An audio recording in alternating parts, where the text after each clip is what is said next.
자, 조금 쉬셨죠? 우리 계속해서 들어가겠습니다. 546쪽에.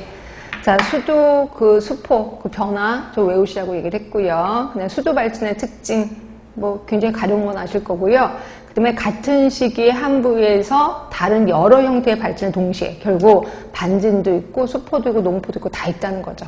이렇게 해서 같은 시기 한 부위에 여러 형태를 볼 수 있다는 거. 자, 그리고 F번에 보시면 수포가 가피로 변하면 수도의 전압력은 상실된다. 아까 얘기한 것처럼.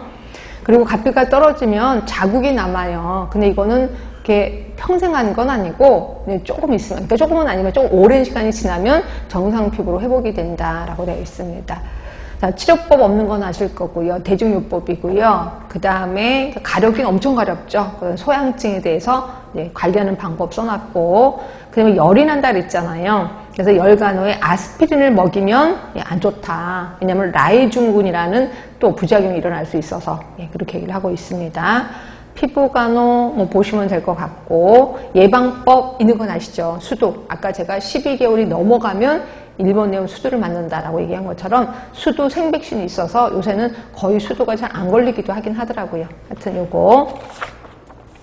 그 다음에 혹시라도 감수성이 있는 학생 같은 경우에는 접촉 후 72시간 내에 이제 면역글로불린 주사를 맞으면 좀 순하게, 좀 증상이 좀 경하게 앓고 지나가기도 한다. 이렇게 되어 있습니다. 하여튼 수도 시험에 나왔으니까 좀 신경 써주시고, 그 다음에 쭉 가셨다가 좀 뒤를 뜰게요. 자, 553쪽에 553 보시면 유행성 결막염이 있는데, 이거는 법정감염병은 아니에요. 법정감염병은 아닌데 학교에 가시면 엄청 많을 겁니다. 유행성 결막염이. 그래서 요거 조금만 설명을 드릴까 해요. 자, 얘도 바이러스입니다. 바이러스고, 그래서 이거는 눈의 감기다. 뭐 이렇게 또 표현하고 있어요. 바이러스이기 때문에. 자, 한 번이라도 이 눈병 알아보신 분은 조금 편하실 거예요. 자, 일단 얘 되게 많이 아픈 건 아시죠? 근데 희한하게 아픈데도 가려워요. 그러니까 아픈데 갑자기 가려우니까 순간적으로 자기가 손을 대는 거야. 그리고 지금 아픈 거지? 이러면서 이제 이 손에 이 균이 엄청난 거죠. 이거 갖고 다른 데 만지면 그게 다 전파가 된다라고 보시면 되고, 그래서 보시면 전염력이 매우 강해요. 매우. 그래서 이거는 왜 이걸 일명 아폴로 눈병이라고도 하는 이유가 아폴로처럼 빠르다면서요. 그래서 이거를 아폴로 눈병이라고 표현한 거예요. 전염력이 엄청 강해서. 자, 뒤로 가시면 주요 증상이 보통 양쪽 눈에 발병할 수밖에 없어요. 얘는 세수를 하기 때문에 세수할 때 푸걱푸걱 하잖아요. 근데 원래는 한쪽 눈 따로따로 해야 되는데 같이 한단 말이에요. 그래서 꼭 양쪽 눈에 걸리는데 대부분 한쪽, 먼저 시작한 눈이 좀 심하고 다른 쪽 눈은 그렇게 심하진 않더라고요. 예, 그렇게 있고. 자, 발병 초기에 눈곱. 그래서 대부분 이 눈병을 한 번이라도 앓으신 적이 있으신 분들은 밤에 아침 딱 일어났는데 눈곱이 엄청 많이 생기는 거 느끼셨을 거예요. 눈곱이 가장 큰 첫 번째 증상이라고 보시면 될 것 같고요. 그러면 이때 푹 자는 게 좋아요? 아니면 자꾸 눈 뜨는 게 좋아요?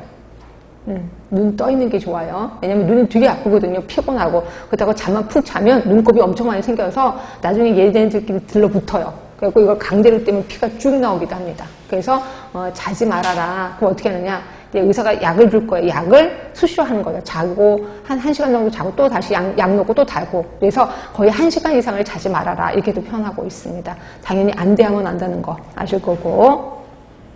근데 만약에 계속해서 잤어. 그럼 어떤 부작용이 일어나냐면 각막에 손상이 와요. 각막에 손상이 와서 말 그대로 스크래치가 생긴다고 얘기를 하더라고요. 그래서 스크래치가 생겨서 이게 굉장히 오래 가는 건 아시죠?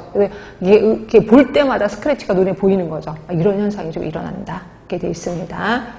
자, 그리고 그래서 이게 또 전염력이 강한 이유 중에 하나가 이 병에 걸리면 또 학교 안 나오는 거 아시잖아요. 그래서 아이들이 또 철없는 초등학교 아이들이 예전에는 막 눈병 걸려서 막 피했는데 이제는 걔가 인기가 많아요. 그래서 돈 주고 5,000원어치만 줘, 뭐 10,000원어치만 줘, 그러면 5,000원어치 비벼주기도 하고 막 이렇게 해갖고 다 걸려서 안 나오게 되는 거죠. 그래서 이것 때문에 학교에서 예전에 한 반에 3분의 2가 걸린 거예요. 그래서 학교에서 교장 선생님이 머리를 써서 일단 나와. 그리고 얘네들 가둬둬 버린 거예요. 큰 강당 같은데. 그러고 나니까 이게 좀 줄어들긴 하더라고요. 그래서 점점 요새는 눈병에 걸려도 학교에는 나와라. 이런 학교가 되게 많아요. 이렇게만 알고 계시면 되고. 자, 치료법 아까 말한 대로 눈의 감기랑 똑같기 때문에 특별한 특효약이 없다는 것 아실 거고요. 그 다음에 그 밑에 보시면 보기 좋지 않다고 해서 안대를 하는 경우가 있는데 더욱 증상을 악화시키기 때문에 피하는 게 좋겠다. 눈에 약간 열기가 나거든요. 그래서 얼음찜질 해주는 것이 좋겠다라고 되는 거고, 당연히 수영장하면 안 되는 것도 아실 거고요. 그렇죠? 쭉 한번 훑어보시면 될 것 같아. 자, 그리고 옆에 가시면 유행성 이하선염. 이것도 기출문제 나왔었습니다. 유행성 이하선염은 이하선이 염증이 생기는 거죠. 결국 침샘이 염증이 생기는 건데, 그래서 일명 호뿌리 아적시라고 하잖아요. 한쪽 대부분 이하선이니까 턱 밑에 있는 게 이제 염증이 생겨서 한쪽이 불룩해지거든요. 그래서 일명 호뿌리 아저씨라고 하는데, 이게 왜 무서우냐면 이렇게 염증이 않고, 그러니까 이하선에 염증이 생겨서 그냥 사라지면 되는 건데, 이게 문제는 부작용이에요.